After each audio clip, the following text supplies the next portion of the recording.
এই জায়গাটা এই যে টিপলেন না ঘুরিবে কত দিতে হবে টিপ নিলে? হ্যাঁ গরম জল নাকি? আমি টাকা পার্সে উপরে রয়েছে। তোমার বছর পাপ হয়ে যাবে। দেখা যাচ্ছে আমার ফোনে? ওই তো দেখা যাবে না, দেখা ফোনটা আমি ভিডিও হচ্ছে কিনা জানি না। দেখতে পাচ্ছিস সবাই নেয়, দেখা যাচ্ছে, সব দেখা যাচ্ছে। সবাই নিয়ে যায় তো। অনেক দিক দিয়ে চলবে। পা দিয়ে যায় না। চলো চলো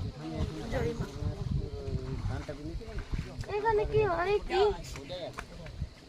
তুমি তো পড়াই দিলে টিপ্পা, এবার খুচরা পয়সা আছে কিনা দেখতে হবে। দাঁড়াও আমি দিচ্ছি, দাঁড়া। আমার তো মেন ঘাটিটা ঘরেই রয়ে গেছে। নেক্সট ডেস্টিনেশন চলো, চলো নেক্সট জায়গা যাবো। আন্টি হ্যাঁ দেখো মাছ। হ্যাঁ মাছও আছে।